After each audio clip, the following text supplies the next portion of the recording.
O vídeo já vai começar, mas antes, não se esqueça de se inscrever e ativar as notificações.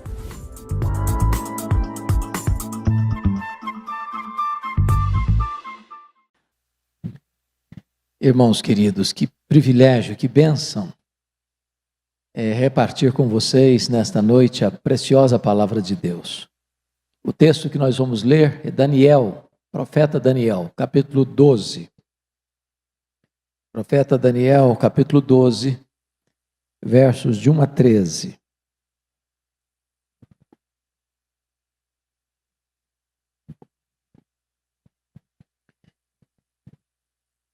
Esse texto diz o seguinte: nesse tempo se levantará Miguel, o grande príncipe, o defensor dos filhos do teu povo.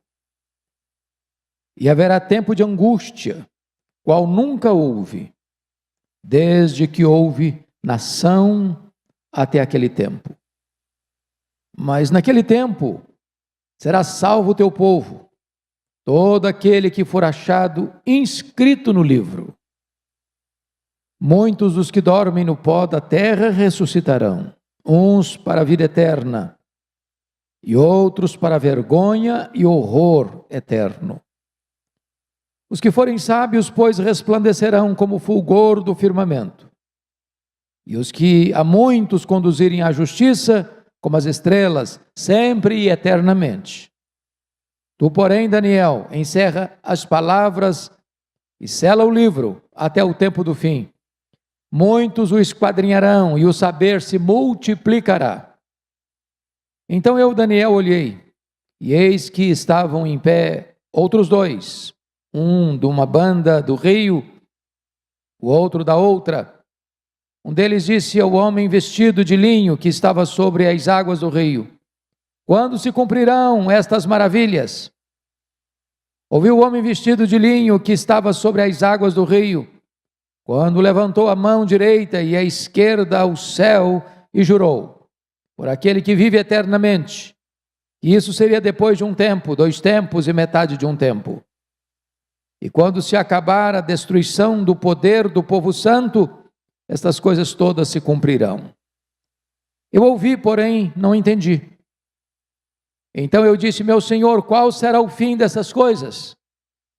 Ele respondeu: vai, Daniel, porque estas palavras estão encerradas e seladas até o tempo do fim.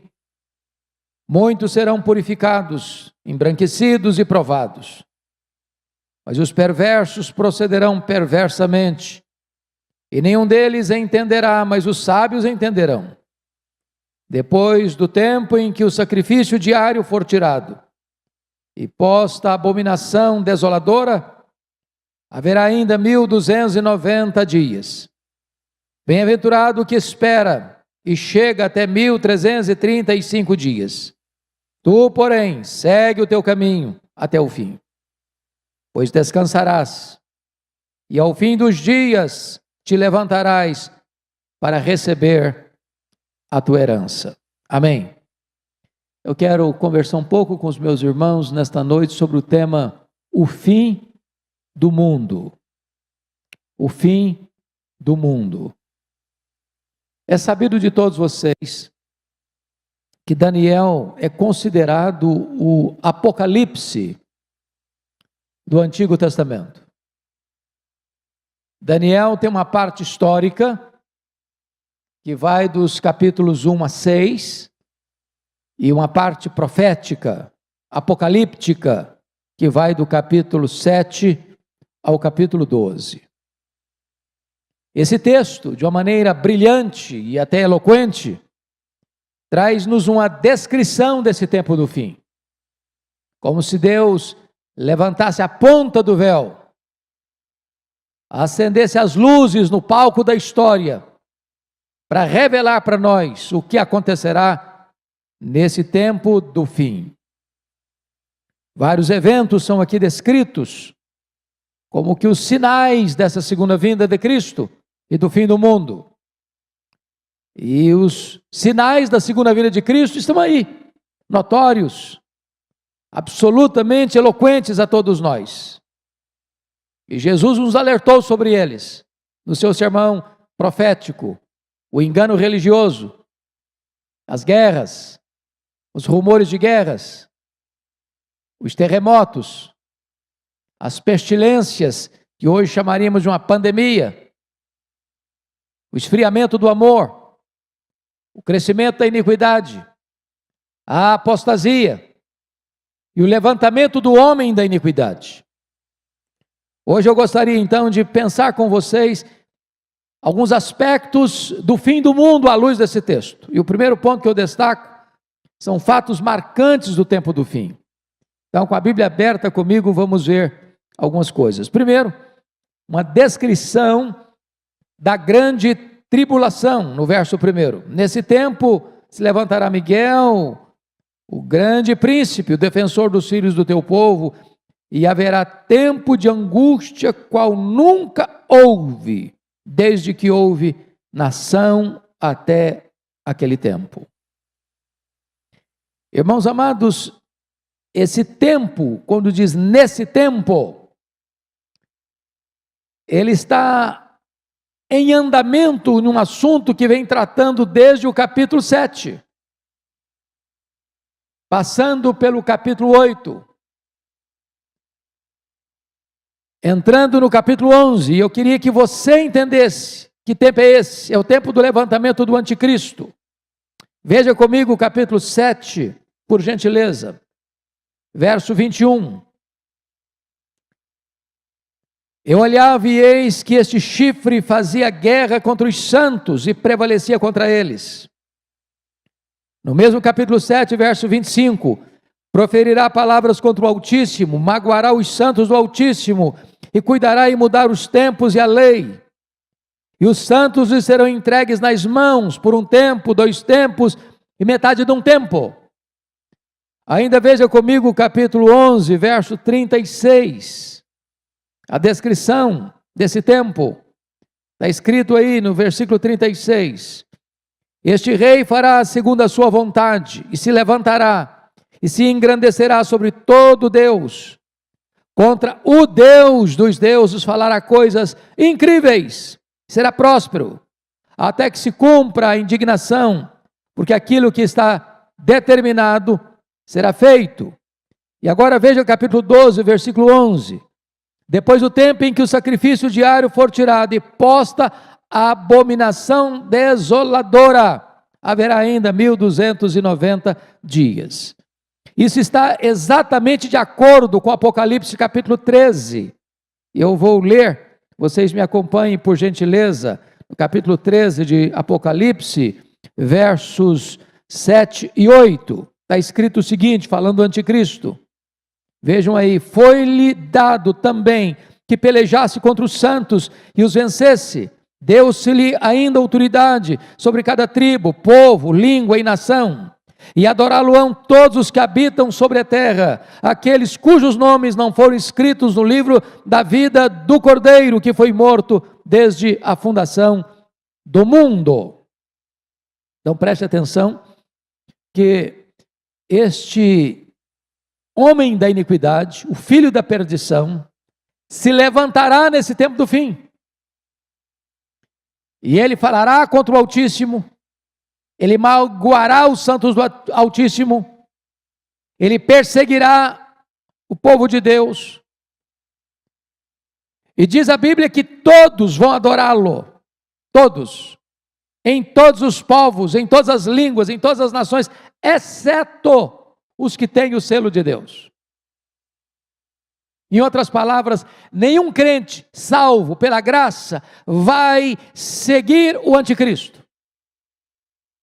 Nenhum crente cujo nome está escrito no livro da vida e que tem o selo do Espírito Santo vai se desencaminhar seguindo o anticristo nesse tempo do fim.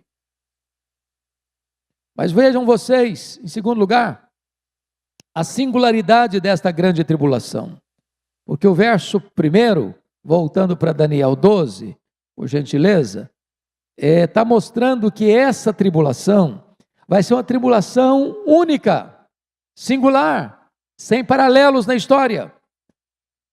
O sofrimento vai ser crudelíssimo E Daniel faz questão de descrever isso nessas palavras. Vejam vocês: haverá tempo de angústia, qual nunca houve, desde que houve nação até aquele tempo. A Bíblia descreve esse período como o pouco tempo de Satanás, a grande tribulação, também de o aparecimento do homem da iniquidade e a grande apostasia. Todas essas expressões retratam o mesmo período, que é o período do levantamento do homem da iniquidade. A palavra iniquidade lá é o homem sem lei, é por isso que vai mudar as leis, que não vai obedecer lei. É um governo absolutista. E ao mesmo tempo vem esta tribulação sem paralelos, sem paralelos. Mas em terceiro lugar, olha comigo por gentileza, uma descrição do grande livramento do povo de Deus no verso 1 ainda. Mas, olha aí, naquele tempo será salvo o teu povo. Vejam vocês que está aqui o livramento. A igreja não vai ser recolhida antes da tribulação, mas vai ser recolhida de dentro da tribulação. A igreja passará por esse momento de grande angústia, mas ela será arrancada. E aqui faz menção a Miguel, mas no sermão profético de Jesus Cristo, os anjos vão recolher os santos de todos os quadrantes da terra. Todo aquele que foi regenerado pelo Espírito Santo, é selado pelo Espírito Santo, tem seu nome escrito no livro da vida. Quando o anjo do Senhor vier na segunda vinda de Cristo, ele vai recolher como se recolhe o trigo para o celeiro, e a palha, os ímpios serão destruídos, não no sentido de não existirem mais, aniquilados, mas no sentido de que nunca verão a salvação de Deus. Então o povo de Deus será não poupado da grande tribulação, mas será poupado na grande tribulação. Mas notem mais uma coisa, irmãos, uma descrição aí da salvação pela graça, porque o texto está mostrando para nós, no verso 1 ainda, mas naqueles tempos será salvo o teu povo, todo aquele que for achado inscrito no livro. Como é que se tem esse nome escrito no livro? Merecimento? Obras? Sacrifício pessoal? Não. A única condição para você ter o seu nome escrito no livro da vida é quando você crê no Cordeiro de Deus, no Filho de Deus. Todos aqueles que creram e têm o selo de Deus, têm seu nome escrito no livro da vida. Isso é melhor do que ter dinheiro. Isso é melhor do que fazer fortunas. Isso é melhor do que ser poupado da Covid. Isso é melhor do que sucesso profissional. Isso é melhor do que qualquer vantagem desta vida. Quando os discípulos voltaram numa grande campanha evangelística de libertação dos oprimidos, alegres, felizes, dizendo: até os demônios se nos submetem, Jesus, alegrai-vos antes, porque o vosso nome está escrito no livro da vida. Bendito seja Deus. Temos a salvação gratuita pela graça em Cristo Jesus, nosso Senhor. Pois bem, amados, lá na cena do juízo final, Apocalipse 20:15, está escrito: se alguém não foi achado inscrito no livro da vida, esse foi lançado para dentro do lago do fogo. Em outras palavras, só tem dois tipos de pessoas no mundo: não é rico e pobre, não é direita e esquerda, politicamente, ideologicamente falando, não é doutor e analfabeto. Só tem dois tipos de pessoas: aquelas que têm o nome escrito no livro da vida e aquelas que não têm o nome escrito no livro da vida. Aquelas que estão salvas pela graça e aquelas que são condenadas pelos seus pecados. Não tem uma segunda categoria, uma terceira categoria. Pois bem, meus amados irmãos,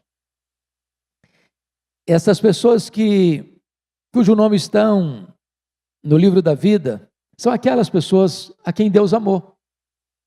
São aquelas ovelhas que ouviram a voz do pastor. São aquelas pessoas que creram e receberam a vida eterna. São aquelas pessoas que foram seladas com o Espírito Santo da promessa. Portanto, note isso. O dia da derrota do anticristo é o dia da vitória triunfal da igreja de Deus. Bendito seja o Senhor. Mas agora vejam comigo o verso 2, que Daniel vai fazer uma descrição da ressurreição geral dos salvos e dos perdidos. Vejam aí comigo o verso 2. Muitos dos que dormem no pó da terra, entendendo que esta é uma linguagem da língua hebraica, onde você usa muitos como um símbolo de todos. E obviamente ele está dizendo que todos os que morreram, ou seja, todos aqueles que não estiverem vivos quando Jesus voltar, todos aqueles que morreram até a segunda vinda de Cristo, todos estes que dormem no pó da terra, ressuscitarão, uns para a vida eterna, outros para a vergonha e horror eterno. É claro que esta linguagem de dormir é uma linguagem bíblica, uma metáfora bíblica muito comum no Novo Testamento, sobretudo em 1 Coríntios capítulo 15. Não é uma referência à alma, a alma não dorme. Quando uma pessoa morre, se ela é crente em Cristo, a alma dela vai imediatamente para o céu, gozar das venturas do céu. Se ela não é crente, não é salva, ao morrer, a alma dela vai imediatamente para o inferno, sofrer as penalidades do inferno. Está lá em Lucas 16. Então, dormir é uma metáfora que descreve o corpo, porque nós chamamos isso de estado intermediário, que vai da morte à ressurreição. Então, o corpo que foi feito do pó, é pó, volta ao pó. Dormindo porque esse corpo não vai ficar para sempre na sepultura, ele vai ressuscitar, uns para a ressurreição da vida, outros para a ressurreição da condenação eterna. Então vamos ver aqui no verso 2 algumas coisas. Primeiro, o fato da ressurreição. Prestem bem atenção. Muitos do que dormem no pó da terra ressuscitarão, todos ressuscitarão. Se você puder fazer um cruzamento de referência, talvez valesse a pena, e é importante fazer isso agora. Vá comigo para João capítulo 5, versos 28 e 29. Porque algumas pessoas imaginam que não seja isto que está escrito na Bíblia, mas vamos ler isso porque isso é importante. Está escrito o seguinte, João capítulo 8, versos 28 e 29. Disse-lhe Jesus: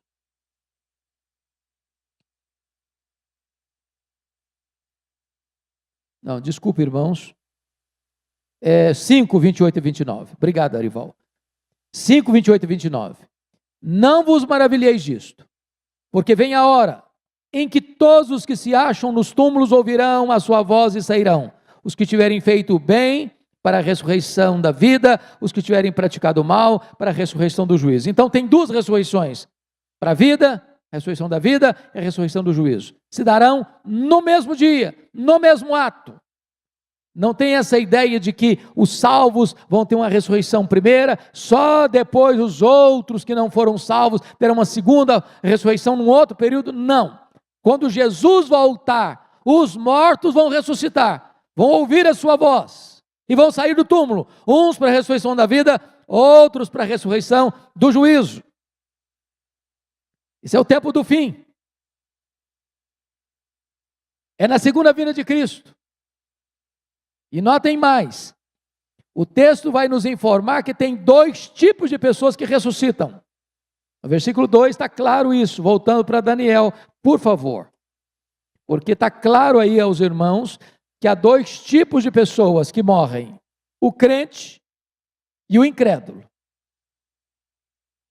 A morte não é um varão, não é uma varinha de condão que muda uma pessoa de ímpia para um santo. Morreu ímpio, ressuscita para a condenação. Morreu salvo, ressuscita para a vida eterna.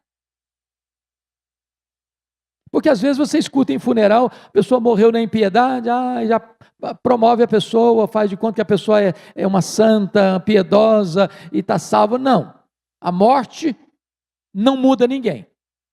Por isso que a decisão é em vida, é agora. Ao homem está ordenado morrer uma só vez, vindo depois disso o juízo. Então, vejam comigo, amados irmãos, o que Daniel está claramente pontuando aí no versículo 2. Por favor.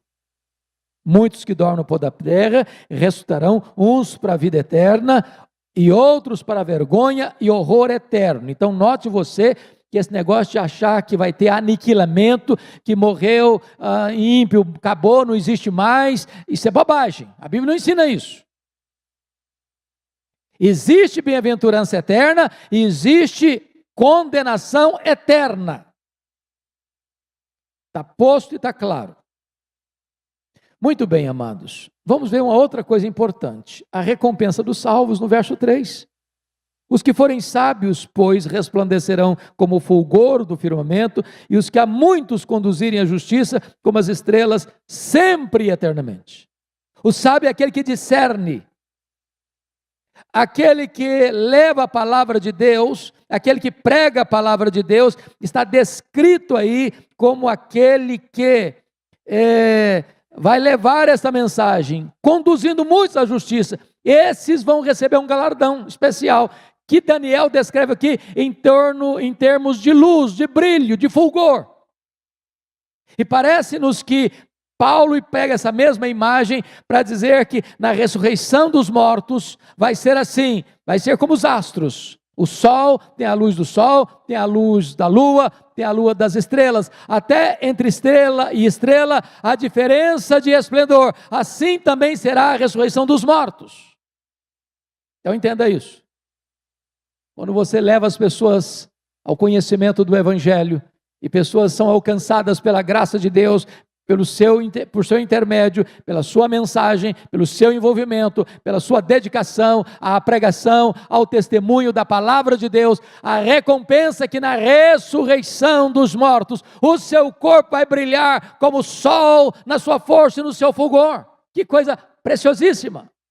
Nas palavras do apóstolo Paulo, este corpo será um corpo poderoso, glorioso, semelhante ao corpo da glória do Senhor Jesus Cristo. É recompensa para os salvos. Mas há outra coisa importante que eu quero destacar, que é a credibilidade da palavra profética no verso 4. Tu, porém, Daniel, encerra as palavras e sela o livro até o dia do fim.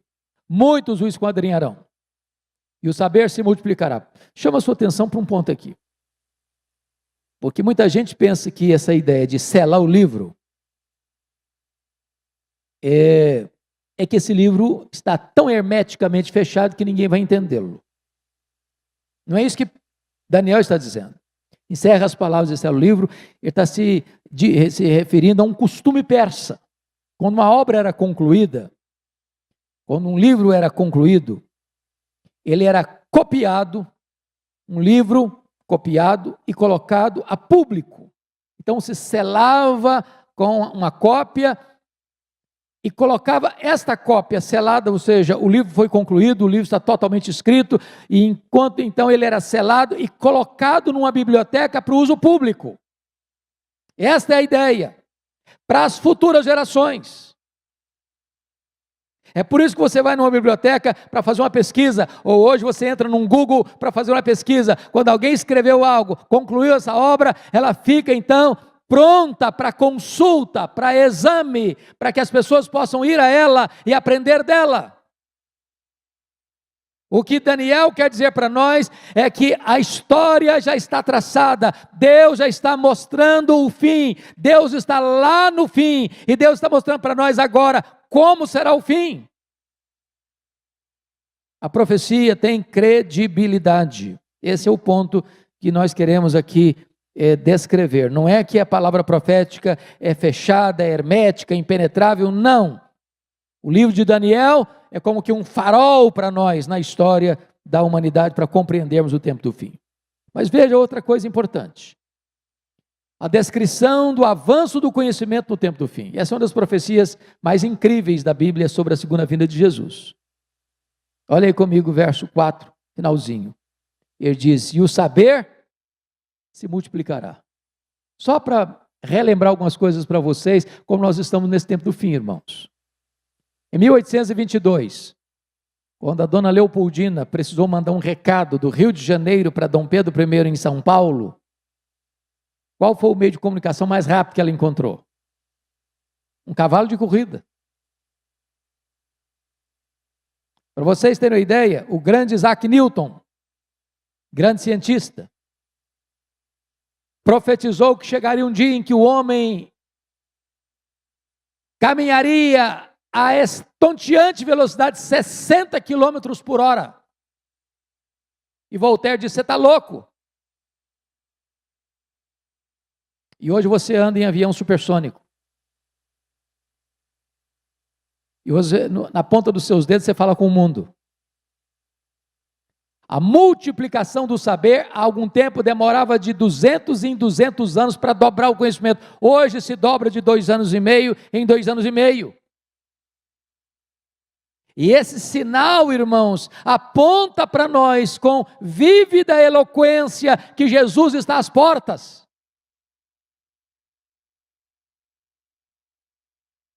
Quando se dará esse tempo do fim? Olha comigo os versos 5 a 7, no verso 6, está escrito o seguinte: tornou ela, ou melhor, no versículo 6, um deles disse ao homem vestido de linho, esse homem vestido de linho, conforme o capítulo 10, versículo 5, é o próprio Senhor Jesus pré-encarnado, que estava sobre as águas do rio. Quando se cumprirão estas coisas? É a pergunta, quando vai acontecer? E a resposta, irmãos, é um pouco enigmática para nós, porque é uma linguagem figurada, assim como figuradas são as mensagens apocalípticas. Então note comigo o verso 7, ouviu o homem vestido de linho, que é o próprio Senhor, estava sobre as águas do rio, quando levantou a mão direita e a esquerda ao céu e jurou por aquele que vive eternamente, que isso seria depois de um tempo, 2 tempos e metade de um tempo. E quando se acabar a destruição do poder do povo santo, essas coisas todas se cumprirão. A grande questão é, o que é um tempo, 2 tempos, metade de um tempo? Alguns estudiosos da escatologia querem dizer 3 anos e meio de grande tribulação. Mas essa é uma linguagem figurada. Nós não podemos pegar essa estatística, ou essa data aqui, e literalizá-la. Isso é uma linguagem que representa todo o período da igreja cristã. Porque as profecias estão se cumprindo, irmãos. O tempo do fim, à luz do Novo Testamento, chegou com a primeira vinda do Senhor Jesus e vai até a segunda vinda do Senhor Jesus. Esses sinais estão acontecendo ao longo da história da igreja. O que nós precisamos entender é que na medida que estiver aproximando mais e mais e mais do fim, eles se intensificarão. Na linguagem de William Hendrickson, é a espécie do paralelismo progressivo, cada vez mais nos aproximando desse tempo do fim. Então preste bem atenção nisso. O anticristo será abatido no auge do seu poder. E a igreja resgatada no auge da sua aflição. Quando o homem estiver olhando, não tem esperança para a igreja, o mal está prevalecendo, o diabo está dominando, a força do mal está colocando seus tentáculos em todos os níveis do poder, poder político, poder econômico, poder científico, poder filosófico, poder sociológico, poder de toda ordem, e o mundo diz, a igreja está massacrada, a igreja está abafada, a igreja está sofrida. É nesse tempo que o Senhor vem e mata o anticristo e resgata a sua noiva. Louvado seja o Senhor. O mal será destruído, não quando estiver em baixa, mas em seu auge. Mas é uma pergunta solene sobre os estágios finais do tempo do fim. Daniel recebe a revelação no versículo 8, vejam vocês, e não entende. Eu ouvi, porém não entendi. Então eu disse, meu Senhor, qual será o fim destas coisas? Ele respondeu, vai Daniel, porque essas palavras estão encerradas e seladas até o tempo do fim. O livro está escrito. Lembra lá de Apocalipse capítulo 5? Por dentro, por fora, de todo selado com 7 selos. Quem vai decifrando a história é o próprio Senhor Jesus, é Ele que venceu para abrir o livro e desatar os selos. A história, irmãos amados, sem a intervenção de Cristo, não faz sentido. É Ele quem vai abrindo os selos. E quando se abre os selos, é a perseguição à igreja. E em virtude disso, vem as trombetas, que é o juízo de Deus ao mundo, chamando o mundo ao arrependimento. Tudo está determinado, o Cordeiro está no trono e Ele tem as rédeas da história nas suas mãos.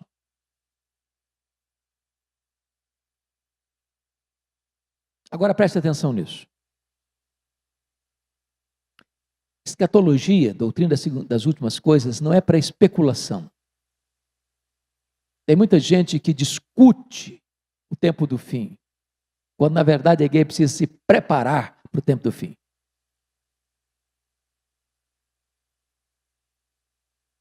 A resposta a Daniel é que estas palavras estão encerradas e seladas até o fim. Em outras palavras, o que foi revelado terá seu cumprimento no tempo do fim. Portanto, a profecia não nos foi dada a fim de satisfazer nossa curiosidade, mas trazer-nos a fé, sustentar-nos nessa fé. O objetivo é alimentar não a nossa curiosidade escatológica, mas preparar-nos para entender que Deus é soberano, Ele está no controle e a vitória decisiva é de Cristo e da sua igreja. Agora notem comigo alguns fatos para encerrar. Primeiro, a perseguição, em vez de destruir a igreja, irmãos, vai purificar a igreja. Olha o verso 10 comigo. Muitos serão purificados, embranquecidos e provados. Mas os perversos procederão perversamente, e nenhum deles entenderá, mas os sábios entenderão. O mundo, o diabo, nunca conseguiram destruir a igreja. Nunca, nunca, nunca. Jogar os crentes às feras, queimar os crentes vivos, crucificar os crentes, torturar os crentes, colocar os crentes nos paredões de fuzilamento. Quanto mais sangue derramado, mais a igreja crescia. Porque quando um crente morre pela sua fé, diz a Bíblia, o diabo, o anticristo, as forças do mal estão matando o crente, mas o crente ao morrer, em vez de apostatar da fé, está vencendo o diabo pela palavra do testemunho e o sangue do Cordeiro. A igreja é invencível. Então a perseguição purifica a igreja, mas não destrói a igreja. A igreja não vai ser destruída, ela vai ser arrebatada. É o que a Bíblia ensina. Segundo, a perseguição não tirará o discernimento da igreja. Nenhum deles entenderá, mas os sábios entenderão. O mundo está confuso, irmãos. Você vê tanto ímpio aí, seja imposto de poder, de comando, com a caneta na mão, achando que discerne as coisas, discerne nada. Discerne nada. Estão cegos. E quem cegou o entendimento dos incrédulos é o diabo. Mas os servos de Deus, os filhos de Deus, têm discernimento do fim. Tem discernimento do fim. Terceiro, a perseguição não tirará a paciência triunfadora da igreja. Olha os versículos 11 e 12. Depois do tempo em que o sacrifício diário for tirado e posta a abominação desoladora, haverá ainda 1290 dias. Bem-aventurado, diz a Escritura, o que espera e chega até 1335 dias. São dias, são termos figurados para descrever ao longo da história, mas a igreja vai tendo paciência, a igreja não se desespera, a igreja não joga a toalha, a igreja não recua, a igreja sabe que a sua vida está nas mãos do Senhor, e ninguém pode tirar-nos das mãos do Cordeiro de Deus, porque Ele é o nosso pastor. O que na verdade a profecia quer nos dizer, irmãos, é que a igreja está nas mãos de Deus, e ela deve ter paciência para aguardar o tempo de Deus. Nas palavras de Jesus, sê fiel até a morte, e dar-te-ei a coroa da vida.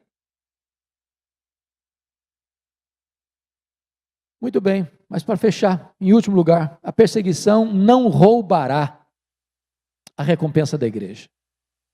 Olha o versículo 13. Tu, porém, segue o teu caminho até o fim, pois descansarás, e ao fim dos dias te levantarás para receber a tua herança. Bendito seja Deus.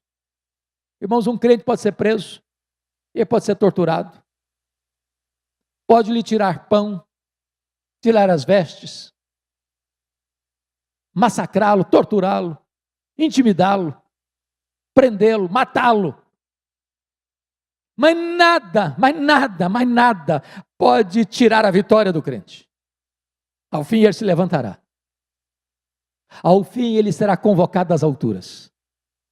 Porque quando a Bíblia diz, quando Jesus voltar, aqueles que estão lá no céu voltam, é o lugar de receber a herança. Lá não tem choro, lá não tem dor, lá não tem luto, lá não tem mais tristeza. Então concluo com duas palavras muito breves. Primeiro, nenhum dos filhos de Deus, selados com o Espírito Santo de Deus, vai se perder. Aproprie-se disso, irmão. A salvação é uma dádiva de Deus, garantida por Deus, e ninguém pode tomá-la de você, porque quem deu a você é fiel para assegurá-la. Eu sei em quem tenho crido, e estou certo que Ele é poderoso para guardar o meu depósito até o dia final, disse o apóstolo Paulo. Segundo, irmãos, vale a pena servir a Deus. Vale a pena. Até um copo d'água que você der para alguém em nome de Cristo, não ficará sem galardão. E se você usar os recursos que Deus lhe deu, se você usar o tempo que Deus lhe deu, se você usar os dons que Deus lhe deu, se você usar os talentos que Deus lhe deu, e falar de Cristo e levar muitos à justiça, no dia da ressurreição, o seu corpo vai brilhar, como brilha os astros do firmamento, e você terá um corpo semelhante ao corpo da glória do Senhor Jesus. Nós não temos medo do fim. Ao contrário, nós aguardamos, como que na ponta dos pés, a volta do nosso glorioso Salvador, dizendo: Maranata, ora vem, Senhor Jesus. Que Ele nos abençoe. Amém.